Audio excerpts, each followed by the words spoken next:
The Dragon and the Mirage. The sand here had no color. It was silver gray, like cooling ashes, stretching endlessly toward the horizon, where it bled into a faded, bone-white sky. In this frozen world, which nomads called the Verge of Oblivion, lived Vertram, the last true dragon. His scales, once shimmering with emerald and gold, now resembled ancient, centuries-darkened cast iron. Vertram had long forgotten how to fly, not because his wings had grown weak, but because there was nowhere left in this world worth hurrying to. He simply lay there, his massive body pressed into a dune, listening to the whisper of the wind. Suddenly, the air a few paces from his snout shivered.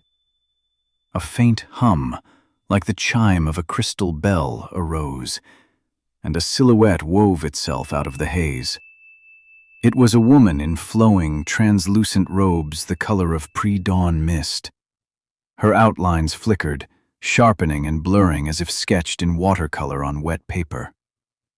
The dragon lazily opened one heavy, amber eye. "You again," he rumbled. His voice emanated from the very depths of his chest, causing the sand grains to dance.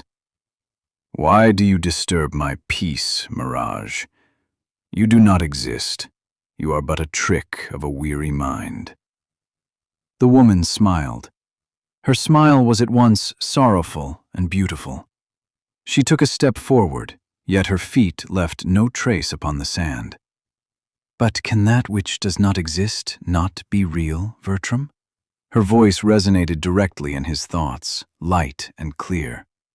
"And how do you know that it is I who am the illusion, and not you, stuck in your own infinite yesterday?" she asked. The dragon sighed heavily, puffing a thin wisp of gray smoke from his nostrils. "I am material. I remember the taste of mountain water, the weight of gold in my caverns, and the roar of battles. I am history. And you are merely an echo of that which never was." "History that refuses to move forward," she replied softly, "becomes a tombstone." The Mirage sat upon a fragment of ancient rock, which the dragon used as a headrest. She reached out and attempted to touch his nose. Her fingers passed through his scales, leaving only a fleeting sensation of coolness, like the breath of a night breeze. "Why do you not leave this place?" she asked, gazing into his immense, wise eye, which reflected the emptiness of the desert. The dragon groaned. "Where to?" he asked, a gruff note of surprise in his voice. "The world has changed. People have forgotten magic. They have built cities of stone and iron. They have measured the earth and weighed the air. There is no place for dragons there. My presence would shatter their fragile reality. I chose this place because here, time has stopped." "You confuse peace with death, old wyrm." The Mirage rose, and her robes suddenly flared with a brilliant azure light, mirroring the image of a raging ocean that this desert had not seen for millions of years. "Reality is not what can be measured. It is what you believe in.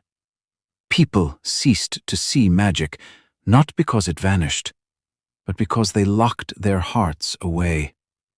And you have locked yourself away." "You do not understand," Vertram replied dully. "To be real is to bear the burden of loss. I remember everyone I ever loved, and they have all crumbled into dust. And you? You know no pain.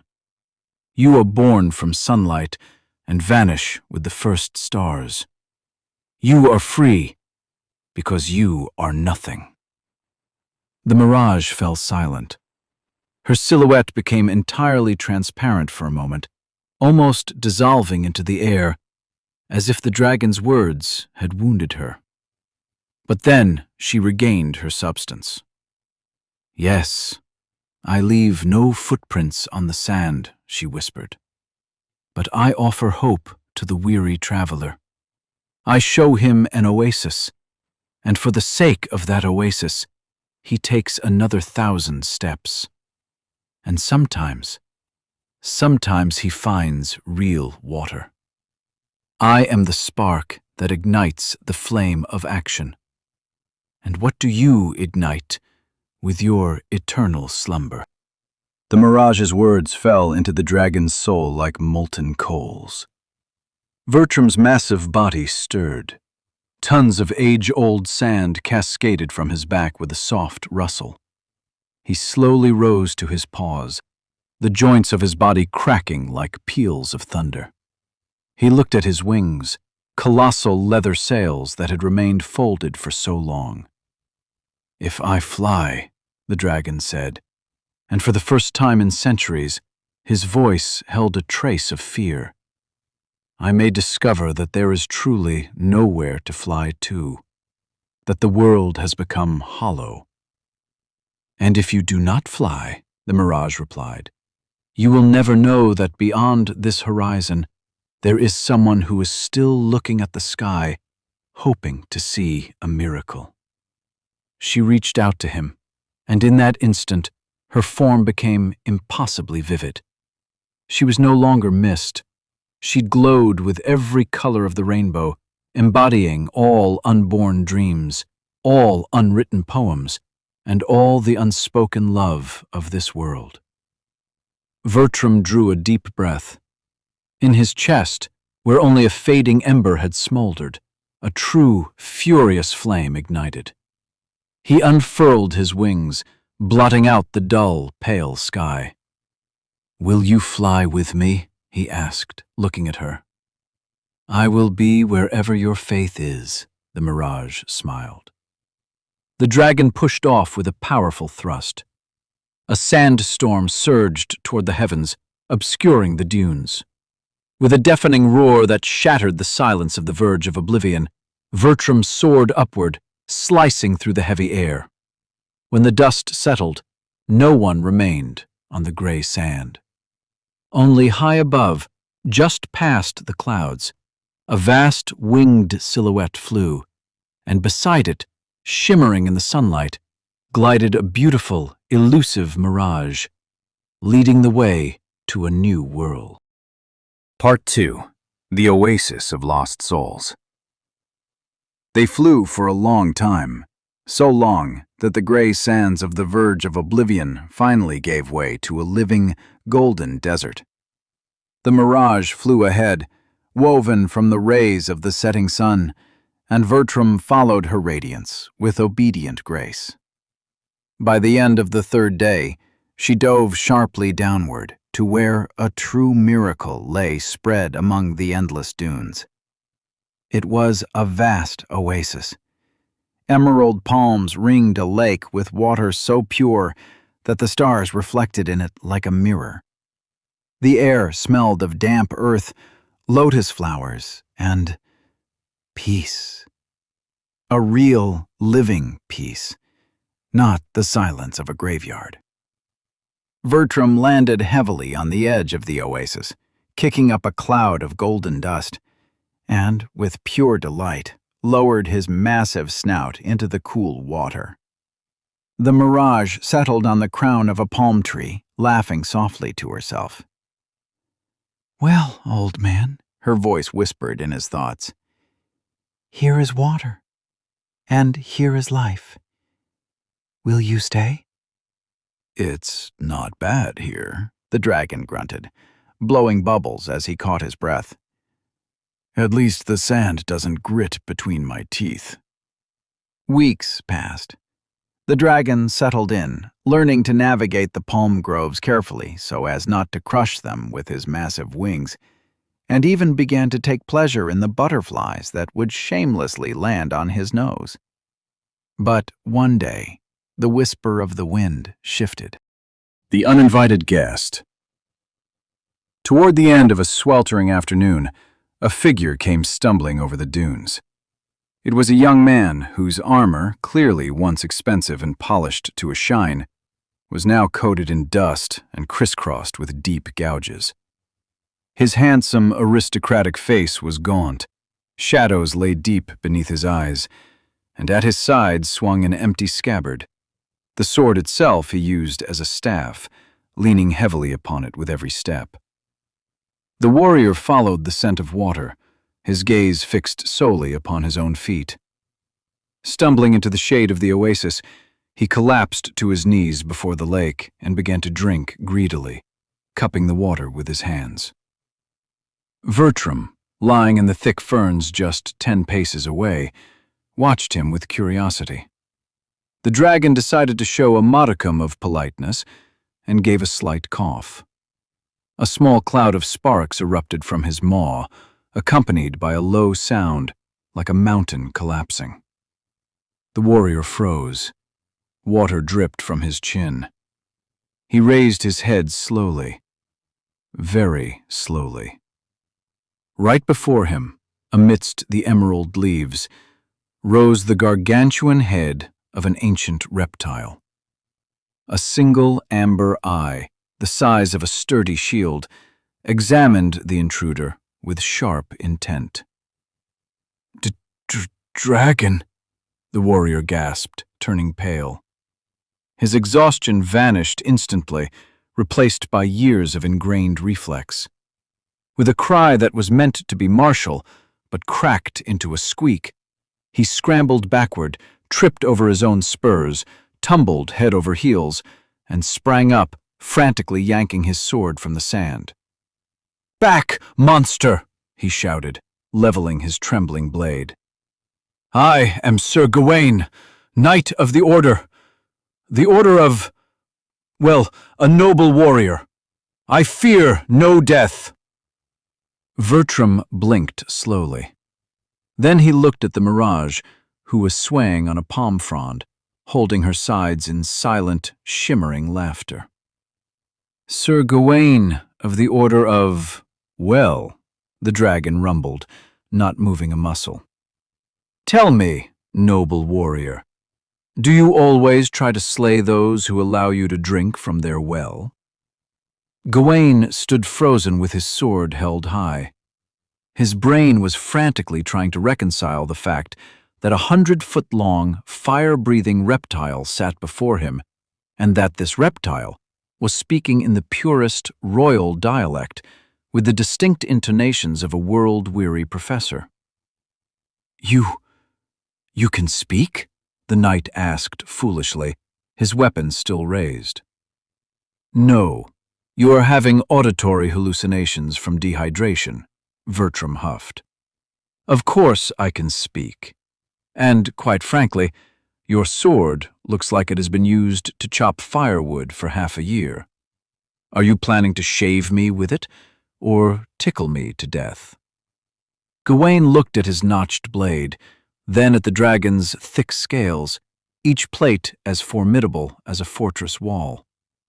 The warrior sighed, and his entire combat stance instantly evaporated. He simply plunged the tip of his sword into the sand and sat down on a coconut. "Fine," the knight said with a sense of doom. "Eat me. I have no strength left to run anyway, and I have nowhere else to go."